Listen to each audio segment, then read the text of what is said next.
اللہ کریم نے فرمایا بندہ مومن جان لے اگر میں تجھے ایک مشکل دوں گا تو میں تجھے کتنی آسانیاں، چلے سارے بول دیں کتنی جی، کتنی اللہ تعالیٰ آسانیاں دے گا؟ 2 آسانیاں۔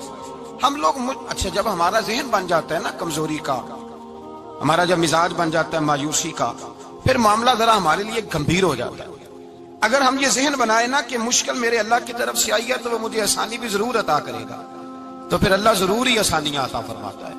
اور جو مشکلات زندگی میں آتی ہیں نا، حضرت مولا علی شیر خدا رضی اللہ تعالیٰ عنہ کا بڑا خوبصورت فرمان ہے۔ حضرت علی فرماتے ہیں جب تجھے مشکل آتی ہے تو وہ تجھے رب کا پتہ بتانے آتی ہے، وہ تجھے اللہ کا پتہ بتاتی ہے، اس لیے کہ جب تو سارے اسباب کر لیتا ہے، جو ضرورت ہوتی ہے پوری کرتا ہے، تندرست ہو کے وہ کام کرتا ہے، پھر بھی کام نہیں ہوتا، تو اس کا مطلب ہے کرنے والا تو نہیں، کرنے والا کوئی اور ہے، جو کام کرنے والا کوئی اور ہے۔ تو عزیز بھائی یاد رکھیں، ہر مشکل کے ساتھ اللہ نے آسانی رکھی ہوتی ہے۔ اگر اللہ تبارک و تعالیٰ بیماری عطا کرے تو اس کے ساتھ اللہ پھر جو تندرستی دیتا ہے وہ بھی بڑی اعلیٰ عطا فرماتا ہے۔ اگر اللہ کبھی غربت دے تو پھر اس کے بعد جو اللہ تعالیٰ آسانی دیتا ہے وہ بھی بڑی اعلیٰ عطا فرماتا ہے۔ اگر کہیں سے آپ کو دکھ ملتے ہیں تو پھر جب سکھوں کا وقت آتا ہے تو پھر گنے نہیں جاتے۔ یاد رکھیں مشکلات کے پہلو میں آسانیاں ہوتی ہیں، اور جس آدمی کو مشکل آتی نہیں، میرے نبی کریم سید عالم صلی اللہ علیہ وسلم نے فرمایا مومن کو جو مشکل بھی آتی ہے اللہ اس کی برکت سے اس کے گناہوں کو معاف فرما دیتا ہے، اللہ اس کی برکت سے اس کے گناہوں کو معاف کرتا ہے، یہاں تک کہ حضور نے فرمایا میرے مومن کو کانٹا بھی چبھے تو اللہ تعالیٰ اس کی مشکل کو آسان فرما دیتا ہے۔ 2 بزرگ بیٹھے تھے، ایک حضرت احمد رحمت اللہ علیہ اور ایک حضرت شرف الدین منیری رحمت اللہ علیہ۔ تو حضرت شرف الدین منیری کہنے لگے کہ دوست اصل میں وہ ہوتا ہے جو دوست کی طرف سے آنے والی تکلیف پر صبر کرے، جو اللہ کی طرف سے آنے والی تکلیف پہ صبر کرے وہ اللہ کا محبوب ہوتا ہے۔ تو حضرت احمد فرمانے لگے نہیں مجھے تیری بات کی سمجھ کوئی نہیں آئی، صبر کرے وہ اللہ کا دوست ہے، مصیبت پہ صبر کرے۔ تو کہا جناب پھر اگر نہیں سمجھ آئی تو آپ بتا دیں اللہ کا دوست کون ہے؟ تو آپ فرمانے لگے جو محبوب کی طرف سے آنے والی مصیبت کو اس کا تحفہ سمجھ کے قبول کرے وہ اصل دوست ہوتا ہے، اس کا تحفہ سمجھ کے قبول کرے، اپنے رب کا تحفہ سمجھے، مالک کا تحفہ سمجھے کہ اس نے مجھے تحفہ دیا ہے، مجھے کسی مشکل میں ڈالا ہے۔ تو رب کریم بلا مثال و بلا تشبیہ سمجھانے کے لیے اللہ جب کسی کو مشکل میں ڈالتا ہے، کافروں کو تو اس نے موجیں کرائی ہوئی ہے، بڑی بڑی سہولتیں دی ہوئی ہیں، مشکل میں ڈب بھی ڈالتا ہے، اپنے نیک بندوں کو ہی ڈالتا ہے۔ نمرود اور فرعون کے پیروں میں کانٹا بھی نہیں چبھتا تھا، ان کو تکلیف نہیں آتی، تکلیف کسے آتی تھی؟ اللہ کے نیک بندوں کو تکلیف آتی تھی۔ حضرت رابعہ بصریہ جب تک زندہ رہی تب تک بیمار رہی، جس دن طبیعت ٹھیک ہوتی تو کہتی اے اللہ تو کہیں مجھ سے ناراض تو نہیں ہو گیا، تو کہیں ناراض تو نہیں مولا جب تو مجھے تکلیف دیتا ہے تو میں رو کے تیری عبادت کرتی، جب مجھے دکھ ہوتے ہیں تو میں سجدے میں تڑپتی، اور خدا بندہ اب تو میں سکھی ہوں، موج میں ہوں، مجھے رونا ہی نہیں آ رہا، تو خدا بندہ تو کہیں ناراض تو نہیں ہو گیا مجھ سے؟ دکھ تو اچھے ہوتے ہیں، دکھ تو پیارے ہوتے ہیں، اور دکھوں کے بعد جو اللہ آسانی دیتا ہے اس آسانی کا پھر کیا ہی کہنا۔ اس حضرت ایوب علی نبینا علیہ الصلوۃ والسلام بیمار رہے، 60 سال اللہ نے تندرستی دی۔ کتنے سال بولے؟ 60 سال، غور کرنا بات پر، 60 سال علیل رہے، پھر بیمار ہو گئے، 18 سال ہو گئے بیمار ہوئے۔ زوجہ کہنے لگی دعا کر لیں آپ کو اللہ صحت دے دے۔ ہمیں اگر کوئی بندہ پوچھ لینا کہ بھائی کبھی کوئی خاص بات تو سناؤ، تو ہم جو ساری زندگی سکھ کے ساتھ سوئے ہوتے ہیں وہ بات نہیں سناتے، وہ جو ایک رات درد سے نیند نہیں آتی اس رات کا قصہ سناتے ہیں، کہتے ہیں وہ میرے الٹے دانت میں درد تھا تو میں ساری رات سو نہیں سکا۔ او بھائی جو ساری زندگی سویا ہے اس کا تو ذکر نہیں کر رہا، اور ایک رات جو تجھے نیند نہیں آ رہی، کسی سے پوچھا جائے، ڈاکٹر کہتے ہیں 360 ہڈیاں ہوتی ہیں وجود میں، کسی سے پوچھا جائے نا تیرا کیا حال ہے تو 359 ہڈیوں کا ذکر نہیں کرتا، جس گھٹنے میں درد ہے اس کا ذکر کرتا ہے، کہتا ہے یہ گھٹنے میں بڑی درد ہے۔ او بھائی باقی 359 ٹھیک ہے نا، ان کی بھی تو کوئی بات سنانا۔ حضرت رابعہ بصریہ رحمت اللہ علیہ کے پڑوس میں ایک نوجوان رہتا تھا، آپ کے پڑوس میں، تو وہ جب جو محلے میں بچے رہتے ہیں نا گاؤں میں ان کا پتہ ہوتا ہے، پڑوسی تھا تو 34-35 سال نوجوان کی عمر ہو گئی، کبھی بیمار نہیں ہوا۔ ایک دن اس کی طبیعت علیل ہوئی، سر میں درد ہوا تو اس نے پٹی باندھ لی سرخ رنگ کی، باہر نکل کے آیا، حضرت رابعہ بصری علیہ رحمہ نے دیکھا تو فرمانے لگے بیٹے خیر ہے؟ لگا جی اماں جی سر میں بڑی درد ہے۔ آپ فرمانے لگے کتنی عمر ہو گئی؟ کہنے لگا 34-35 سال۔ فرمانے لگے پہلے تو کبھی درد نہیں نہ ہوئی؟ کہا نہیں اماں جی آج ہی ہوئی ہے۔ تو آپ فرمانے لگے 34 سال اللہ نے صحت دی ہے، تو نے شکر کی ایک پٹی بھی نہیں باندھی، اور آج درد ہوئی ہے تو شکوے کی پٹی تو نے فوراً ہی باندھ لی ہے، کوئی شکر کی پٹی بھی باندھنی چاہیے۔ حضرت ایوب 18 سال بیمار رہے، زوجہ کہنے لگی دعا کر لو، تو آپ فرمانے لگے بی بی سے کہ صحت کتنی دیر رہی؟ اس نے کہا 60 سال۔ تو آپ فرمانے لگے ذرا بیماری کو بھی 60 سال گزر لینے دو، پھر دعا بھی کر لیں گے۔ یہ دعا کی، اللہ یہ لفظ کہے اللہ نے صحت دے دی، تندرستی آ گئی۔ ایک دن گھر میں بیٹھے بیٹھے زوجہ کہنے لگی کہ ایوب یہ بتاؤ دکھ اچھے کہ سکھ؟ آپ فرمانے لگے سارے دن ہی اللہ کے ہیں پر دکھ بڑے اچھے تھے، مجھ سے پوچھو تو دکھ بڑے اچھے تھے۔ کہا کس طرح؟ تو حضرت ایوب فرمانے لگے جب میں بیمار تھا تو 24 گھنٹے میں ایک دفعہ میرا رب میرا حال پوچھا کرتا تھا، ایک دفعہ میرا اللہ پوچھتا تھا ایوب تیرا حال کیا ہے؟ فرماتے ہیں 12 گھنٹے تو لذت ہی رہتی تھی کہ میرے رب نے میرا حال پوچھ لیا، اور اگلے 12 گھنٹے میں انتظار کرتا تھا مالک حال دوبارہ کب پوچھے گا۔ فرمانے لگے اب صحت تو ہو گئی ہے پر اب میرا رب میرا حال تو نہیں نہ پوچھتا۔ بھائی مشکلات جو ہوتی ہیں وہ تو تجھے سجا دیتی ہیں، سوار دیتی ہیں، تجھے یاد آتا ہے کوئی اپنا، جب تجھے درد ہوتی ہے نا، تکلیف ہوتی ہے، پھر تیرا دل کرتا ہے کوئی کندھا ملے جہاں میں سر رکھ کے رہوں۔ پھر اسی لیے تو کسی درویش سے کسی نے پوچھا تھا اپنا کون ہوتا ہے؟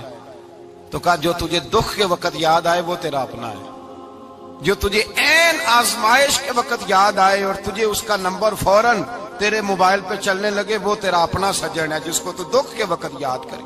تو بھائی مشکلات کے بعد جو اللہ آسانی دیتا ہے، حضرت ابراہیم کو آگ میں بھی پھینکا گیا، حضرت ابراہیم علیہ السلام کو ستایا بھی گیا، نکالا بھی گیا، لیکن جب ان مشکلات سے گزرے تو میرا رب فرماتا ہے وَإِذِ ابْتَلَىٰ إِبْرَاهِيمَ رَبُّهُ بِكَلِمَاتٍ فَأَتَمَّهُنَّ قَالَ إِنِّي جَاعِلُكَ لِلنَّاسِ إِمَامًا۔ کہا جب ابراہیم پورے اترے تو پھر ہم نے انہیں امام بنا دیا۔ یا اللہ کس طرح کی امامت دی؟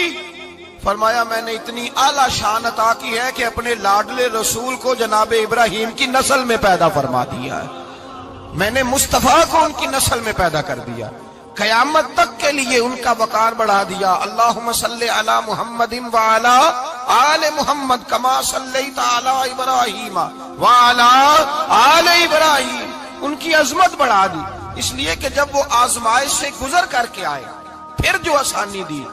میرے نبی پاک صلی اللہ علیہ وسلم نے دین ابراہیمی کی بہت ساری چیزوں کو رکھا، کہا میں ملت ابراہیمی پہ ہوں۔ جب کوئی مشکلات کو عبور کر کے آتا ہے، جب کوئی تکلیفیں سہ کر کے آتا ہے، اس کے لیے جو اجر ہوتا ہے، اس کے لیے جو پھر اللہ کتنی ذرا بڑی توجہ کیجئے گا۔ لوگ سمجھتے ہیں فلاں آدمی مشکل میں ہے تو شاید مشکل میں ہی رہے گا، فلاں آزمائش میں ہے تو شاید میرا اللہ فرماتا ہے ایک مشکل دے کے میں 2 آسانیاں بھی دوں گا۔ تم مشکل دیکھ رہے ہو، مشکل نہ دیکھو، وہ جو اس کو بعد میں آسانی آنے والی ہے، اور ڈبل جو میں اس پر نعمت کرنے والا ہوں اس کو دیکھو۔ حضرت یوسف کو بھائیوں نے کنویں میں ڈال دیا تھا، اور جب کنویں سے نکلے تو مصر کے بازاروں میں بکے، اور پھر زلیخا نے الزام لگایا تو حالات بگڑ گئے، حضرت یوسف کو جیل جانا پڑا۔ کتنی کٹھن زندگی تھی، لیکن میرے مالک کو کچھ اور ہی منظور تھا۔ کنویں میں گرنے والے، بازار میں بکنے والے، جیل میں جانے والے، الزام لینے والے جناب یوسف کو رب کریم نے اسی مصر کا بادشاہ بنا دیا، اللہ پاک نے اسی مصر کا حکمران بنا دیا۔ یاری تیری سونا پر ازمیشاں تیریاں اگ، اے سونا پرکھیا جامد آئی پہلو نال اگاں دے لگ، اس کے لیے تھوڑا سا جتن کرنا پڑتا، تھوڑے کٹھن حالات سے گزرنا پڑتا، تھوڑی آزمائشوں کا روپ دیکھنا پڑتا۔ ہم چاہتے ہیں کہ ہمیں چھیڑے کوئی نہ کوئی تکلیف نہ آئے، کوئی آزمائش، یہ ہو نہیں سکتا میرے بھائی۔ نامی کوئی بغیر مشقت نہیں ہوا، 100 بار جب عقیق کٹا تب جا کر نگی ہوا۔ ہم چاہتے ہیں کہ ہمیں کچھ بھی دقت نہ آئے، مشکلات نہ آئے، اور مشکلات تو انسان کو سنوارتی ہیں بھائی، وہ تو نکھارتی ہیں۔ کبھی پوچھا کرو جا کر کے کسی گندم کے دانے سے کہ تو کہاں سے ہو کے آیا ہے، کہاں سے نکل کے آیا ہے، تو وہ بتلائے گا کہ بڑے مشکل مراحل سے گزرا ہوں، اور پھر اللہ نے مجھے طاقت دی ہے کہ میں انسان کے وجود کا حصہ بنا۔ تو بھائی کٹھن مراحل، آزمائشیں، تکلیفیں، یہ انسان کو بڑا انسان بنا دیتی، یہ اس کے لیے ترقیوں کا پیش خیمہ ہوتی۔ ہمارے جوان پریشان ہو جاتے ہیں، عورتیں خاص کر کے اس بات پہ توجہ کریں، وہ بڑی جلدی غم لے جاتی ہیں، وہ کہتی ہیں جانے میرا کچھ ہوگا ہی نہیں، جانے میرا کچھ ہو ہی نہیں سکتا۔ میرے بھائی درجنوں اور بیسیوں لوگ ایسے ہیں جن کی اولادیں نہیں تھی لیکن نام ان کا ان سے بھی زیادہ ہے جو بڑے بڑے صاحب اولاد۔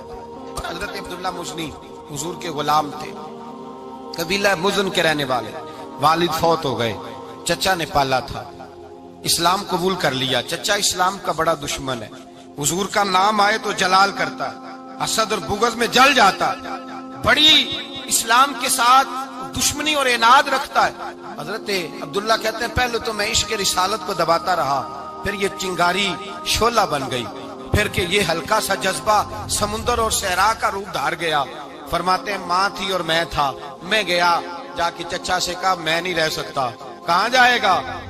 تو میں نے دھیمے لہجے میں کہا میں مدینے جاؤں گا، اب میں رسول اللہ کے مدینے جاؤں گا، اب میرا گزارا نہیں ہوتا، اب میں جاؤں گا۔ کہتے ہیں چچا کہنے لگا اچھا تو وہاں جائے گا؟ تجھے میں نے پالا، میں نے پوسا، وہ مکان میں نے تجھے بنا کے دیا، تیری جیب میں جو پیسے ہیں میرے دیے ہوئے ہیں۔ کہتے ہیں میں نے کہا چچا میں سارا کچھ سوچ کے آیا ہوں، مکان بھی تو رکھ لے، پیسے بھی رکھ لے۔ کہتے ہیں اس نے ہر چیز رکھوا لی۔ جب پلٹنے لگا تو چچا کہنے لگا جو کپڑے تو نے پہنے ہیں یہ بھی میں نے خرید کے دیے تھے۔ حضرت عبداللہ فرماتے ہیں میں نے وہ کپڑے بھی اتار کے دیے، برہنہ حالت میں میں ماں کے پاس گیا اور میں نے کہا اماں میں پہلے بھی تو ننگا پیدا ہوا تھا، تو نے ہی کپڑے پہنائے تھے، میرا پھر بدن ننگا ہو گیا ہے، کپڑے دے دے۔ کہتے ہیں 2 بیبیوں والے کپڑے اماں نے دیے، ایک میں نے تامت باندھ لی، دوسرا اوڑھ لیا اور مدینے پہنچا۔ کہتے ہیں جب میں ٹھنڈی رات مدینے پہنچا تو کالے رنگ کے حبشی غلام حضرت بلال دودھ کا پیالہ لیے کھڑے تھے، ہاتھ میں کھجوریں تھی، کمبل تھا، کہنے لگے آ جا آ جا۔ مصطفیٰ نے فرمایا تھا قبیلہ مزن سے میرا غلام آ رہا ہے، میں ساری رات سے تیرا انتظار کر رہا ہوں۔ حضرت جناب سیدنا عبداللہ رضی اللہ تعالیٰ عنہ فرماتے ہیں میری مشکل آسان ہوئی، فرماتے ہیں مجھے مدینے میں اعزاز مل گیا، مجھے عزت مل گئی، ہر آدمی میری قدر کرنے لگا۔ گویا بزرگ کہتے ہیں کہ حضرت عبداللہ دعا کرنے لگے کہ اے اللہ تو نے مجھے بڑی شان دی ہے مصطفیٰ کی گود میں، اگر اسی رحمت کے چھاؤں میں پردہ کر دوں تو میری بات بن جائے گی۔ حضرت عبداللہ کا وصال بھی رسول اللہ کی گود میں ہی ہو گیا، گود میں، نہ کوئی رشتہ دار، نہ کوئی تعلق دار، نہ کوئی ہمسایہ اپنا، نہ کوئی چچا، نہ کوئی ماموں، شہر میں تنہا اسی کسے دے کچھ نہیں جے لگ دے تے نہ کوئی ساڈا دردی، تنہائی۔ جنازہ اٹھا تو اٹھانے والے کون ہیں؟ ابو بکر صدیق، فاروق اعظم، عثمان غنی، مولا علی، حسنین کریمین جنازے میں شامل۔ میرے رسول پاک صلی اللہ علیہ وسلم نے جنازہ پڑھایا، دیکھو مشکل کاٹی تھی تو آسانی کا رنگ دیکھو، آسانی کا انداز دیکھو۔ حضرت سیدنا ابو دردہ رضی اللہ تعالیٰ عنہ ارشاد فرماتے ہیں مدینے میں رواج تھا کہ جب قبر میں اتارنے لگتے تھے تو قریبی رشتہ دار اتارا کرتے تھے، پر عبداللہ کا تو رشتہ دار ہی کوئی نہیں تھا مدینے میں، کون اتارے؟ فرمایا جب قبر میں اترنے لگے تو حضرت ابو بکر صدیق اور حضرت عمر فاروق اتر گئے کہ ہم قبر میں اتارتے ہیں۔ رسول اللہ نے فرمایا تم باہر نکلو، تم کیوں قبر میں گئے ہو، باہر آؤ۔ کہتے ہیں ہم باہر آئے تو اللہ کے رسول اندر گئے، فرمایا کون کہتا ہے اس کا کوئی نہیں، میں جو موجود ہوں، کون کہتا ہے کوئی نہیں؟ فرمایا رکھو میرے ہاتھوں پہ۔ کہتے ہیں حضور کے دست مبارک پہ رکھا اور باہر کھڑے ہم رشک کرنے لگے کہ واہ اللہ تیرا آسانی دینے کا رنگ، آسانی۔ اس نے مشکل برداشت کی تو رب نے مصطفیٰ کے قدموں میں آسانیاں عطا فرمائی، پسے اور حضور نے قبر میں رکھا، نبی پاک نے۔ میرے دادا مرشد کہتے ہیں عشق سرکار کی ایک شمع جلا لو دل میں، بعد مرنے کے قبر میں بھی اجالا ہوگا۔ اور میرے اعلیٰ حضرت فرماتے ہیں لحد میں عشق رخ شاہ کا داغ لے کے چلے، لحد میں عشق رخ شاہ کا داغ لے کے چلے، اندھیری رات سنی تھی چراغ لے کے چلے۔ اور بیدم شاہ بارسی تو حد کر گئے، کہنے لگے پسے مردن، بعد مرنے کے پسے مردن فرشتوں نے جو تلاشی لی تو کیا نکلا؟ فقط ایک دل کے گوشے سے خیال مصطفیٰ نکلا، فقط ایک دل کے گوشے سے خیال۔ اور کامل پیرونا دے باہو قبر جنا دی جیوے۔ میرے بھائی نبی پاک صلی اللہ علیہ وسلم کے ساتھ